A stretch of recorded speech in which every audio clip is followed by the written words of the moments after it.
بسم اللہ الرحمن الرحیم۔ السلام علیکم ورحمۃ اللہ وبرکاتہ۔ ان اللہ و ملائکتہ یصلون علی النبی یا ایھا الذین آمنوا صلوا علیہ وسلموا تسلیما۔ الصلاۃ والسلام علیک یا رسول اللہ وعلی آلک وصحابک یا سیدی یا محبوب اللہ۔ جی تمام احباب کو میری طرف سے جو میں ویڈیو کے یہ پیغام دینا چاہ رہا تھا وہ غور سے سنیے گا۔ میں نے ایک ویڈیو دیکھی ہے کہ جو میرے بھائی فیصل باجوہ صاحب چونی سلیریاں سے جو انہوں نے اپنے آئی ڈی پہ اپلوڈ کی ہے، اور کافی ساری ویڈیو انہوں نے اپلوڈ کی ہے کہ جو ہمارے اہل سنت و نظریے کے عقائد کے مطابق تو نہیں ہے، کیونکہ جو وہ اس پہ عالم صاحب بیٹھے ہوئے ہیں سعودی عرب مسجد نبوی کے اندر، اور ان کے سامنے ایک پیر بھائی سیفی صاحب بیٹھے ہیں۔ پہلے تو بات ہے میرے خیال سے کوئی نئے بھائی ہیں، ان کو جن کو اتنی معلومات ہی نہیں ہے کہ جو وہ باتیں ہو رہی وہاں جو میں نے باتیں سنی ہیں کہ وہ یہ کہہ رہے ہیں کہ کیا یہ اللہ کا ذکر جو آپ کے پیر صاحب کرتے ہیں، جو پیر سیف الرحمان ہیں، پیر سرفراز، پہلی تو بات ان کو جو سامنے بھائی بیٹھے ہیں ان کے نام کہیں نہیں پتہ، ہمارے بڑے بزرگ جو تھے ان کو پتہ ہی نہیں ہے۔ وہ کہتے ہیں جی ہاں جی میں وہاں جاتا ہوں، کچھ لوگ وہاں وجد میں آتے ہیں، کچھ ادھر گرتے ہیں ادھر گرتے ہیں، اللہ کا ذکر اللہ ہو ادھر ہوتا ہے ادھر ہوتا ہے۔ ایک بندے کو علم ہی نہیں، ایک بندے نے داڑھی رکھی ہے، امامہ رکھا ہے، ان کو سامنے ایک اہل حدیث عالم بٹھا کے بیٹھ جاتا ہے، ایک اہل حدیث عالم جس کو وہابی کہتے ہیں۔ وہابی پہلی تو بات ہے نہ میلاد کو مانتے ہیں، نہ اولیاء کرام کو مانتے ہیں، نہ مزاج شریف کو مانتے ہیں، نہ الصلاۃ والسلام علیکہ یا رسول اللہ کو مانتے ہیں، یا رسول اللہ کہنا کو بھی وہ شرک کہتے ہیں۔ وہابی کے ٹوٹل عقائد میں رفع دین سے لے کے ہر چیز میں اہل سنت کو سرے سے نہیں مانتے، بلکہ سعودیہ کے وہابی سنیوں کو مشرک کہتے ہیں۔ تو چونکہ ہم کسی کے نظریے سے اختلاف نہیں کر سکتے، نہ فیصل بھائی صاحب سے کر سکتے ہیں، نہ وہ دوستوں سے کر سکتے ہیں، کیونکہ ہر بندے کا عقیدہ ہے۔ ہم کسی کے عقیدے کو کہتے نہیں کہ آپ کا عقیدہ یہ کیوں ہے، لیکن الحمدللہ ہمیں اپنے عقیدے پہ اس طرح یقین ہے جیسے ہماری نسلوں سے اہل سنت میں موجود ہے، اور تمام نبی کریم صلی اللہ علیہ وسلم سے لے کے آج تک اہل سنت میں ہی اولیاء کرام پیدا ہوئے، صحابہ کرام آئے۔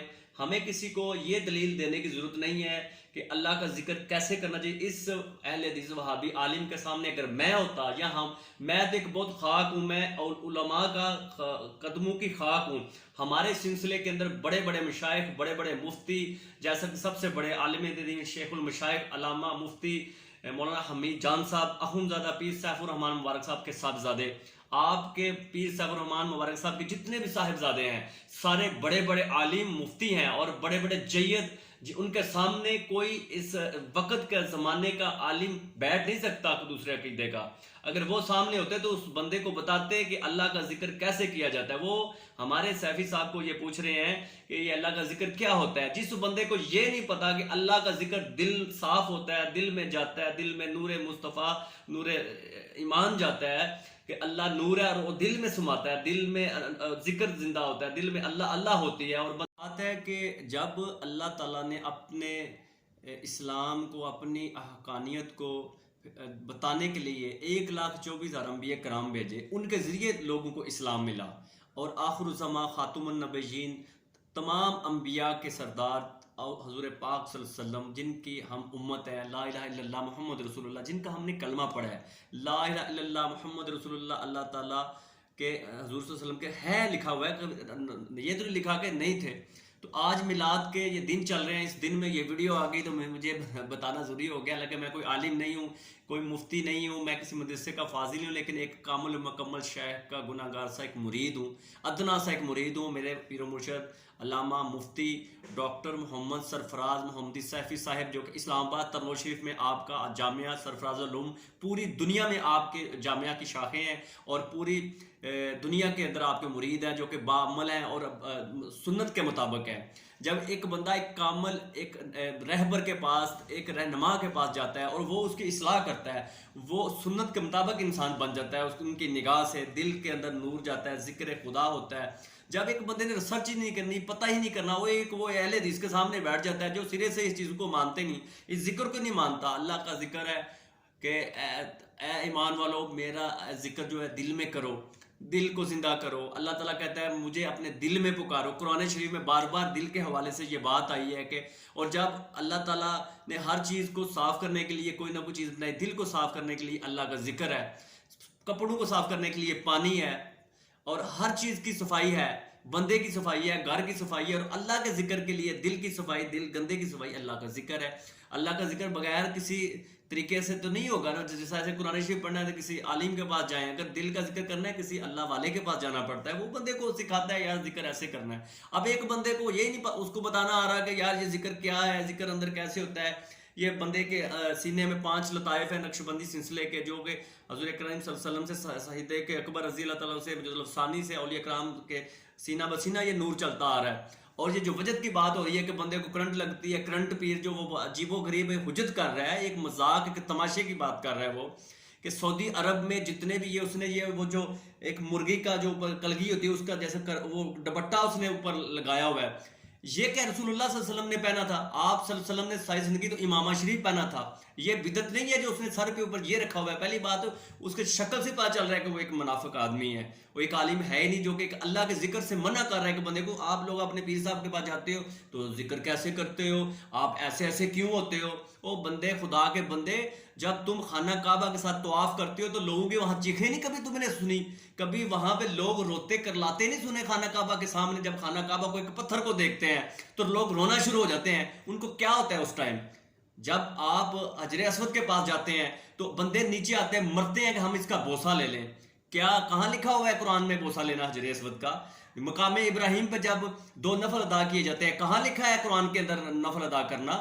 جب آپ 7 چکر لگاتے ہیں وہاں پہ کینکریوں سے پہلے تو کہاں لکھا ہوا ہے قرآن کے اندر؟ جب آپ وضو کرتے ہو قرآن میں وضو کا طریقہ کہاں لکھا ہوا ہے؟ تو آپ ہم سے کیسے کہتے ہو کہ یہ طریقہ جو ہے قرآن سے ہمیں نکال کے بتاؤ, باقی جو چیزیں ہیں وہ آپ ہمیں قرآن سے نکال کے بتا دو. آپ کہتے ہو کہ یا رسول اللہ نہیں کہنا چاہیے, تو اتحیات میں تو جب آپ بیٹھتے ہو نماز میں تو یا رسول اللہ لکھا ہوا ہے, وہ بھی مٹا دو, کیسے یا رسول اللہ. باقی میں موضوع سے ہٹ گیا تھوڑا سا. بات سیدھی سی ہے کہ جناب وہ اہل حدیث بندہ بیٹھا ہوا ہے. میرے بھائی فیصل بھائی صاحب نے اس ویڈیو کو شیئر کیا, اچھی بات ہے, ان کی آئی ڈی وہ کرنا چاہے کریں, لیکن میرا ان کو جواب دینا بہت ضروری تھا کیونکہ انہوں نے ہمارے پیر صاحب کی زیارت بھی کی ہے. پورے پاکستان میں ہمارے مفتی موجود ہیں, سیالکوٹ میں مفتی موجود ہیں, راوی دیان شریف دادا مرشد کے آستانے پہ مفتی موجود ہے, بلکہ اہل سنت کے سارے مفتی موجود ہیں. کسی کے پاس چلے جائیں اور ذکر کے حوالے سے بات کر لیں. میاں شیر شرک پوری صاحب رحمۃ اللہ علیہ, وہ بھی اللہ کا ذکر کرتے تھے. سلطان بہو رحمۃ اللہ علیہ, وہ بھی دل میں اللہ کا ذکر کرتے تھے. حضرت داتا علیہ جویری, وہ بھی لوگوں کو ایسے ہی ذکر دیتے تھے. سیدنا غوث اعظم رضی اللہ شیخ عبد القادر جیلانی, وہ بھی دل میں ذکر کرتے تھے. تمام شیخ بہاؤ الدین نقشبند بھی یہی کرتے تھے. تمام سلاسل کے بزرگ بھی یہی کرتے تھے. بلکہ توسل سے جتنے اولیاء کرام آئے وہ نگاہ سے بندے کے دل کی تقدیر بدلتے, بندے کو رب کی طرف راغب کرتے. کوئی بھی ایسا پیر جو اللہ کا نیک ہو, جو اللہ کا دوست ہو, وہ کبھی اپنے ساتھ نہیں لگائے گا, وہ ہمیشہ اللہ اور اللہ کے رسول کی اطاعت میں بندے کو لگائے گا. جب بندہ کسی سے مرید ہوتا ہے, اگر وہ نماز پڑھنا شروع ہو گیا, قرآن پڑھنا شروع ہو گیا ہے اور سنت کے مطابق چلنا شروع ہو گیا, سمجھ لو کہ وہ اللہ کا نیک بندہ ہے. وہ جس کے ساتھ صحبت ہوئی اس کے ساتھ بیٹھا. اگر بندہ ایک حافظ قرآن کے ساتھ بیٹھنا شروع ہو جائے تو وہ حفظ نہیں کر لے گا. اگر کوئی بندہ پردیس میں جا کے کام سیکھتا ہے تو وہ کاریگر نہیں ہو جاتا. یہ بھائی سرے سے کہہ رہے ہیں جناب کسی ولی کی ضرورت نہیں ہے, بس آپ ولی نعوذ باللہ رسول تو نہیں ہوگے. اور بھائی ولی استاد تو ہو سکتا کہ نہیں ہو سکتا. تم وہاں مسجد نبی میں بیٹھ کے جو تلقین اس بندے کو کر رہے ہو, تم استاد نہیں ہو, تم کیا ہو؟ پھر تم سے بات پوچھنے کی ضرورت کیا ہے؟ وہ اگر تمہاری ضرورت کیا ہے, جب وہ کسی درخت سے پوچھ لے اللہ کے ذکر کیسے کرنا ہے, کسی اور چیز سے پوچھ لے. قرآن شریف تو خود بہت تو نہیں اتر گیا تھا, یا کسی اہل حدیث کے پاس قرآن شریف تو نہیں آ گیا تھا, کسی سنی کے پاس قرآن تو نہیں آیا تھا, کسی شیعہ کے پاس قرآن تو نہیں آیا تھا. قرآن تو آیا تھا سرکار دو عالم صلی اللہ علیہ وسلم کے سینہ مبارک پہ. آپ صلی اللہ علیہ وسلم پہ وحیاں اترتی رہیں اور قرآن کٹھا ہوتا رہا. صحابہ کرام نے اس قرآن کو کٹھا کر کے قرآن ایک ضابطہ حیات کلام بنایا. وہ کلام سرکار صلی اللہ علیہ وسلم اپنی زبان مبارک سے لوگوں کو سکھاتے تھے. اور آپ صلی اللہ علیہ وسلم کہتے ہیں نا 2 علم لے کے آئے, ایک کال کا, ایک زبان مبارک کا, ایک حال کا, جو سینے سے نور صحابہ کے سینے میں جایا کرتا تھا. بحث لمبی ہو گئی. میں یہ سمجھنے والے کو کہتے ہیں کہ آتے ہیں وہی جن کو سرکار بلاتے ہیں. سرکار صلی اللہ علیہ وسلم سے جس کو عشق ہوگا, محبت ہوگی, وہ یہ دلیلیں نہیں مانگے کہ ذکر کیسے کرتے ہیں, امامہ کیوں پہنتے ہیں, یہ داڑھی کیوں رکھتے ہیں, وجد میں کیوں آتے ہیں. کیونکہ جس بندے کو پتہ ہی نہیں ہے, جو بندہ ساری زندگی ان باتوں پہ لگا ہوا ہے کہ یہ ذکر ایسے ہے, یہ ذکر ایسے ہے. ہمیں نہیں پتا کہ یہ سعودی عرب کے اندر جو اہل حدیث ہے, جو اس عقیدے کے اوپر ہیں, وہ تو کسی چیز کو, مزارات کو, کسی چیز کو مانتے نہیں ہے. جو سعودیہ میں جاتا ہے وہ اہل حدیث ہو کے آ جاتا ہے. ہمارا چھوڑی سلیریاں میں شروع سے سارے یہ جتنے بھی بزرگ تھے سارے اہل سنت تھے, کوئی بھی تو وہابی نہیں تھا چھوڑی سلیریاں, تو وہ جاہل تھے, ان کے بڑے اس کا مطلب ہے مشرک تھے. تو الحمدللہ ہمارے بڑے, ہمارے والدین, ہم سب اہل سنت ہیں. ہماری آگے والی نسلیں بھی سننی رہیں گی، ہم ملاشی بنائیں گے. ہمارے نبی ہر وقت کے لیے ہیں، اور یہ ذکر اللہ ہر وقت ہے، وہ دل میں بھی ہے اور ظاہری جاہری بھی ہے. آپ دل میں اللہ کا ذکر کریں، ذرا کسی کو دلیل دینے کی ضرورت نہیں ہے. اور اگر اللہ تعالیٰ نے مجھے موقع دیا، میں سعودی عرب گیا تو میں اس بندے کو بتاؤں گا کہ ذکر خدا کیسے ہوتا ہے، لیکن مجھے بتانے کی ضرورت اس لیے نہیں کہ الحمدللہ ہمارے سروں پہ ہمارے جو اولیاء کرام ہیں، ہمارے استاد محترم ہیں، جو ہمارے مرشدین ہیں وہ موجود ہیں، وہ بتائیں گے ان کو، ہمارے علماء بتائیں گے ان کو. مولانا حمید جان صاحب، یار جان صاحب اور جتنے بھی اہل سنت کے جید عالم ہیں وہ بتانا جانتے ہیں. مجھے کہنے کی ضرورت نہیں ہے، کیونکہ ہم تو ایک ادنے سے گناہ گار سے بندے ہیں. تو بھائی سمپل سی بات ہے، سرکار کے عشق میں بندے کو وجد آتا ہے، اللہ تعالیٰ کی محبت میں بندے کو گریہ زاری آتی ہے، جو کہ خانہ کعبہ سے چکر لگانے میں وجد انسان کو آتا ہے. تو باقی مزید اگر آپ کو کوئی کویسچن، کوئی سوال ہو، میں نے بہت ساری چیزیں آپ کو بتا دی ہیں. قرآن و حدیث کے مطابق کچھ پوچھنا ہو، قرآن کے اندر کہاں ذکر کی یہ دل کی ہے، وہ بھی ہمارے بزرگ ڈاکٹر کرنل سرفراز سیف صاحب اسلام آباد میں ماشاءاللہ آستانے پہ موجود ہیں.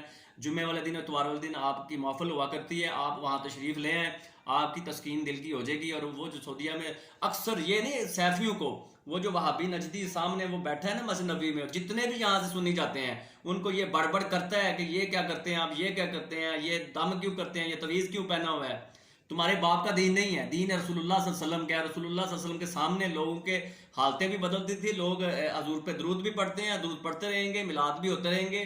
تمہارے باپ نے نہ پڑھ کبھی میلاد کیا، نہ تم لوگوں نے کرنا ہے. اللہ تعالی ہمیں اس چیز کی سمجھ عطا کرے، اور مجھے بھی اللہ تعالیٰ اسلام کی اصلاح اور دین کی سمجھ عطا کرے، اور تم سب پہ اللہ تعالیٰ رحم کرے، مجھ پہ بھی کرے.